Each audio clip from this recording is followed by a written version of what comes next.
ඒක පක්ෂය කියන්නේ බොහොම පැරණි පක්ෂයක්. මේ රටේ ජීවිච්ච. දැන් මම හිතන හැටියට අනිත් පක්ෂ කොහොම බිරුනේ එක්සත් ජාතික පක්ෂයේ පස්ස. ඒකට විනායකයන් අපි විහාර කළ එක්සත් ජාතික පක්ෂය කියන මව් සංගමයක් නේද?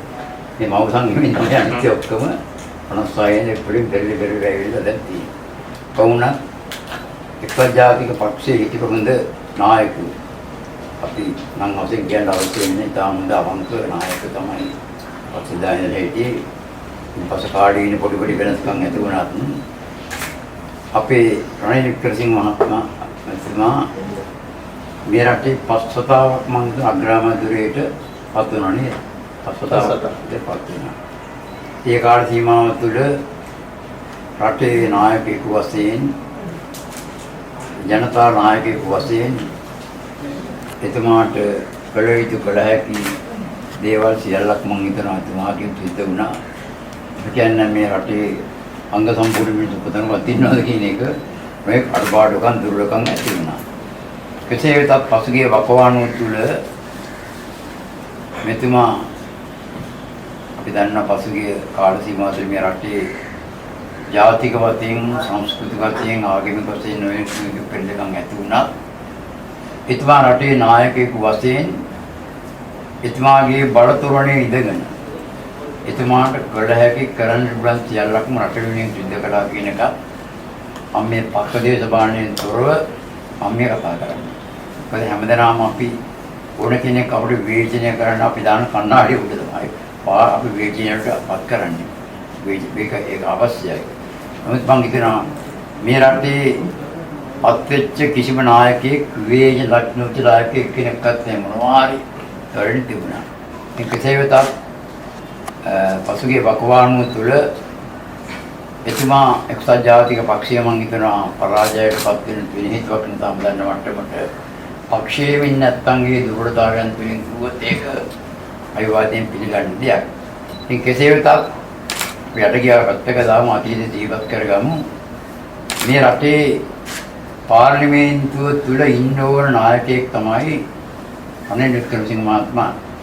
මොකද ඒ කාලේ අපේ රටේ ජනතාව කිව්වේ කතන්දරයක් තමයි. මොකද අපිට ජනතාවට අමතක වුණා, පාලකයින්ට අමතක වුණත් අපට අමතක වෙන්නේ නැහැ කියන සිද්ධීන්.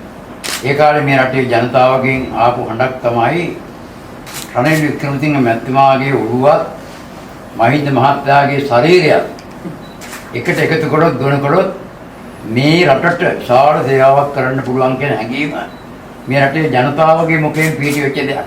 මම කියන එකක් නෙමෙයි, මම හදපු එකක්වත් නෙමෙයි. වෙන දත්තක් මේ රටේ තිබුණා. ඒ කොහොමුණත් අපි සන්තෝෂයටපත් වෙනවා. එතුමා විවේකයෙන් හරි ඉඳලා නැවත වාරයක් මේ පක්ෂයේ නායකත්වය අරගෙන පාර්ලිමේන්තුවට එක්සත් ජාතික පක්ෂයේ නියෝජකයෙකු වශයෙන් එතුමාගේ පැමිණීම මම නම් කවදාකවත් වපරේ මරණ මුදලෙක් නෙවෙයි. එතුමාගේ පැමිණීම අපි ඔක්කොටම හොඳයි කියන එකයි මගේ විශ්වාසය. මොකද මම එතුමා අපි පක්ෂ දේශපාලනයේ වශයෙන්ට වඩා පුද්ගලික වශයෙන් අපි එතුමා නිරන්තරව මාත්‍රේ කළා. අපි නිරන්තරව මේ කාල සීමාව තුළ අපේ මාදුලාවේ තෝපිතාම්දරෝ, බෙල්ලන්විල විමලරතනායක හාමුදුරුවෝ, බ්‍රාහ්මණවත්තේ සිවලි හාමුදුරුවෝ, මම ආදී පිරිසක් ඇතුළ හැමදාම එතුමා අපි අමේරා කතා බහ කරමු. අධ්‍යක් එදත් තිබුණා. දේශපාලන රට පිළිබඳව එදත් එතුමා අපිට නිරන්තරව සාකච්ඡා කළා, කතා කළා. ඉතින් අද ඔබතුමා බඩේට නෙමෙයි මේ එක්සත් ජාතික පක්ෂයේ නායකයෙකු වශයෙන් ඔබතුමා පාර්ලිමේන්තුවට තීරීපත් වීම අපි කවුරුත් අගය කරන්නට ඕනේ. මේ අගය කරන්නට ඕනේ. මොකද අද අපි බැලුවාම මේ රටේ ජනතාව ලොකු බලාපොරොත්තුවක් ඇති කරගෙන තමයි යහපාලන ආණ්ඩුව තුලින් මේ රට විනාශ කරනවා කියන සංකල්පය ජනතාව තුළ එදා තිබුණා. අපි තුලත් තිබුණා.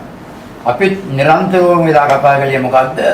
රටේ පාලක පක්ෂය අධාර්මික නම් රටේ පාලක පක්ෂය දැරක් වෙන්නේ නැත්නම් හමන හුළඟත් වහින වැස්සත් වෙනස් වෙනවා, ස්වභාවයෙන් වෙනස් වෙනවා කියලා අපේ බුදුගුණ අලංකාරයේ ඉන්නේ තාම පැහැදිලි කරලා තියෙන දෙයක් තමයි.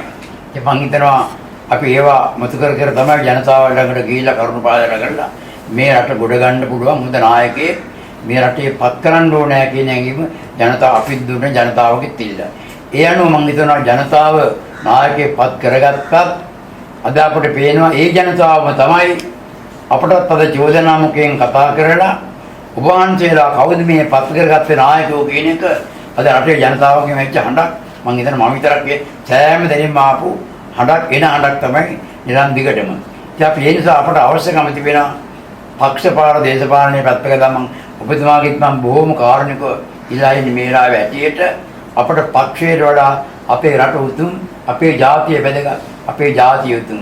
අද අපි දන්නවා පක්ෂ වෙන් කරගෙන කුරල් කාගෙන විනායක රට ගැන කවුරුත් හිතන් තත්ත්වයක් නැහැ. මම දන්නවා ඔබතුමාට රට ගැන හිතන්නට පුළුවන්. ජනතාව ගැන හිතන්නට පුළුවන්. හොඳ මනසක් ඔබතුමාලඟ තිබෙනවා. අපේ කවදාකවත් පැහැරෙල්ල නැහැ.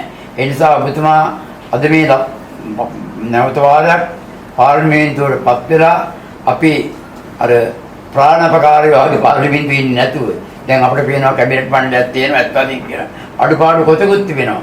මේ මුළු කැබිනට් මණ්ඩලයම අද ප්‍රාණපකාරී වුණාට පත් වෙලා රටේ අඩුපාඩුකම් ගැන ජනතාවගේ අඩුපාඩු ගැන කතා කරන්නේ නැතුව තම තමන්ගේ ආරක්ෂාව පිණිසයි අද ඒ හැම කෙනාම කටයුතු කරන්නේ. මොකද මම ඔබතුමාගෙන් ඉතා කාරුණිකව ඉල්ලන්නේ අපට මේ මුහිදු ආන්දරන් වහන්සේගේ දිවෙන් වැඩ ප්‍රථම කාලයේ කියන්නේ. එදා දේවානම් ප්‍රීතිස රජුරවන්ට අපේ මිහිඳු මහරහතන් වහන්සේ ආවාදයේ මොකද්ද? මහරජ ඔබ මේ රටේ අයිතිකාරයෙක් නෙමෙයි. ඔබ මේ රටේ බාරකාරයෙක් කියන එකයි මිහිඳු මහරහතන් වහන්සේ දේවානම් ප්‍රීතිස රජුරන්ට මතක් කළේ. එතකොට ඔබතුමා ගැන විශ්වාස තියාගෙන පාර්ලිමේන්තුවේ පත් කියලා මේ රටට පුළුවන් තරම් දුරට ඔබතුමාට ශක්තිවන්තකම හැටියට මේ රට ගොඩ ගන්නට ඔබතුමාගේ සහයෝගය තමයි හැමදාම අපේක්ෂා කරන්නේ. මම හිතනවා ඔබතුමාට අවවාද දෙන්න පුළුවන්කම තිබෙනවා. ජනතාව මොන මට්ටමේ හිතුවත් ඔබතුමාගේ පාක්ෂිකෝ ඔබතුමාගේ පැරණි පාක්ෂිකෝ මොන මට්ටමේ කල්පනා කරත් අපි විශ්වාස කරන්නේ ඔබතුමාට හොඳ බුද්ධියක් තිබෙන දුරදක්නා නුවණක් තිබෙන යමක් කරන්න පුළුවන් නායකයෙක් වශයෙන් අපි දක්වුව මතක් කරගන්න. දැන් මට මතකයි මම මේ රාවේ කෘතගුණ සෛල වශයෙන් මම මතක් කරන්න ඕනේ. මම නියෝජනය කරන්නේ රාජ්‍ය සේවා එක්තත්යේ සංගමයයි. රාජ්‍ය සංගමය කියලා කියන්නේ අපේ නායකතුමනි මේ රටේ තිබිච්ච ප්‍රබලම උද්‍ය සමිතියක් වේදකාරී මණ්ඩලය. එදා මූණට තිබුණේ තුන් අවුරුදු පුහුණුවක් දෙන ඩිප්ලෝමා සහතිකයක් එදා තිබුණේ නැහැ. කඩදාසි කැල්ලක් දුන්නේ. එදෙන නිලධාරීන්ට ඩිප්ලෝමා සහතිකයක් දීමේ 1902 මට මතකයි අනේ පින්දුරේ හැපත්තමක් තියෙනවා අතර ගාලා තියෙනවා. ඔබතුමා තමයි පළමුවෙන් පෙදකාර මණ්ඩලයට ඩිප්ලෝමා මේ දුන්න අර කඩදාසි කැල්ල ඩිප්ලෝමා සහතිකයක් බවට පත් කරේ ඔබතුමා කියන එක කාගයත් මේ රටේ දැනට ඉන්න 34000 කෙනෙක්දාරින් සාක්ෂි දරනවා. ඒ කවුරුත් වෙන්නේ නැහැ අපි කියන්න ඕනේ. යුගයේ අවස්ථාවේ උඩ කෙකන කරා ඔබතුමා තාම වැදගත් කාර්යභාරයක් තමයි අපිට කරලා දුන්නේ මේ කඩදාසි කැල්ල ඩිප්ලෝමා සහතිකයක් බවට පත් කිරීම. ඒක කවදාකවත් ප්‍රතියන්ගෙන් අමතක වෙන්නේ නැහැ. මේ මාධ්‍යම අතුන බලපෑම පැත්තේ ඉන්ද්‍රෝගුත් එක්ක පන්තලා ඒක ගන්න තිබෙනවා. අන්න ඒ වගේ මම හිතනවා යමක් කිව්වාම දහුම්කම් දීමකින් ඔබතුමා කටයුතු කළා. ඉතින් බොහෝ දෙනෙක් කියන්නේ රණීත් මහත්තයා hina වෙන්නේ නැහැ. කතා වුණ වගේ නෙවෙයි වගේ කියනවා. ඒක එක එකනාගේ තියෙන අඩුපාඩුකම්. මොකද මම හිතනවා ඔබතුමා ඉදිරියේදී ඔබතුමාට දැක්මක් තිබෙනවා. හොඳ ඉදිරියක් තිබෙනවා. මෙන්න මේ ඉදිරියට ඔබතුමා හොඳට කල්පනා කරලා බලලා රට ගැන, ජාතිය ගැන, ජනතාව ගැන බලලා මොකද අහුම්කම් දීලා මේ පාලකයෙක් ළඟ වෙන්න ඕන කරුණු 10ක් අපේ බුදුහාමුදුරුවෝ දේශනා කරලා තිබුණා. මම ඒවා කියන්නේ නැහැ. කාලය ගත කරන නිසා මට නම් පේනවා මේ දැන් ඉන්න කොහොමපත් කරා ඒ කරුණු 10ක් ඉගෙන ගන්න කියලා මට නම් කියන්න අමාරුයි. එහෙම වුණා නම් මේ රට මේ දත්තටපත් වෙන්නේ නැහැ. මොකද බුදුහාමුදුරුවෝ ඔක්කොම දේශනා කරපු දෙයක් මේ හැම දෙයක්ම පාරණ තන්ත්‍රයේ පිළිබඳව මිනිස්සු පිළිබඳව ඒ තමයි මම ඒවා කියන්න දන්නේ. ඔබතුමාට අද මේ එක්සත් ජාතික පක්ෂයේ නායක වතින් මේ අද පාර්ලිමේන්තුවේ උද්ඝාටන ආසනයක් හිමුණා. ඒ ආසනයක් ගැනීම පමණක් ජනතාව ගැනීමට ඔබතුමා යම් කිසි කාර්යභාරයක් කරයි කියන එක අපිට විශ්වාසයක් තිබෙනවා. ජනතාවගේ විශ්වාසය පහවුරු කරමින් ඒ ලැබිච්ච පදවියේ තනතුර ආලෝකමත් කරන්නට ඔබතුමාට ශක්තිය, ධෛර්යය, වාසනාව ලැබේවා. ඇති වෙන යම් කිසි කරදර ආදියක් නැත්නම් තුනුරුවන්ගේ සරණින් ජයසීමා බෝධීන් වහන්සේගේ පීඨෙන් දළදා හාමුදුරන්ගේ රැකවරණයෙන් දොරන් වෙලා හොඳ පාර්ලිමේන්තුව දීත් මොකද අපේ නායකතුමනි මගේ හැම වෙලේම මම කියන කතන්දරයක් තමයි ශ්‍රී ලංකා පාර්ලිමේන්තුව කියලා කියන්නේ රට හදන තැනක් නෙමෙයි රට විනාශ කරන පක්කඩින්ගේ ආරක්ෂා ස්ථානය කියන එකයි මම හැමදාම කියන්නේ. අන්න ඒ තත්ත්වයක් ඔබතුමාට පුළුවන් දාලා පාර්ලිමේන්තුව ඇතුළේ මුද විච්ච විනයගරුක සීලාචාර මැති ඇවිදි පරපුරක් ඕකෙන් බිහිකරන්නත් ඔබතුමාට ශක්තිය ධෛර්යය ආශිර්වාදය ලැබේවා කියලා මා ප්‍රාර්ථනා කරන අතර ඔබතුමාට තුනුරුවන්ගේ තරණින් නිදුක් නිරෝගී සුවපත් භාවයම ලැබේවා ජීවිත සිද්ධ වේවා ජනතා සේවයට තවතවත් කරන්ට ශක්තිය ලැබේවා කියලා මම අවසාන වශයෙන් ඔබතුමාට ප්‍රාර්ථනා කරනවා. නැත්නම් අපට පුදුර වෙන කියන්න පුළුවන් ක්‍රියාකාරීත්වය තුනේ අපේ පුදුරෝ දැකීමෙන් දුර්වමන රූපය දැක්කම පුදුර යම් කිසි කෙනෙක් තුර හොඳ ක්‍රියාකාරීත්වයක් තිබෙනවා නම් අපිට දැන් ගමේ කතාවක් තියෙනවා හැදෙන ගහත් පැත්තෙන් දැනේ කියලා. එහෙනම් ගමේ කතාවක් තියෙනවනේ. ඉතින් තමන්ගේ ක්‍රියාකාරීත්වය තුළින් තමයි අපි පුදුරයා හඳුනගන්නේ. එහෙම නැත්නම් කල්ලි තිබුණාටත් බඩේ තිබුණාටත් ධනෙ දෙනවා ක්‍රියාකාරීත්වය දෙනවා. අපේ දැඩි විශ්වාසයක් තිබෙනවා. පළපුරුදු නායකයෙකු වශයෙන් අවුරුදු 5ක් මේ රටේ අග්‍රාමාත්‍යවරයෙක් දරපු නායකයෙකු වශයෙන් එතුමාට යමක් කරන්න හැකි වෙයි කියන අපේ විශ්වාසය.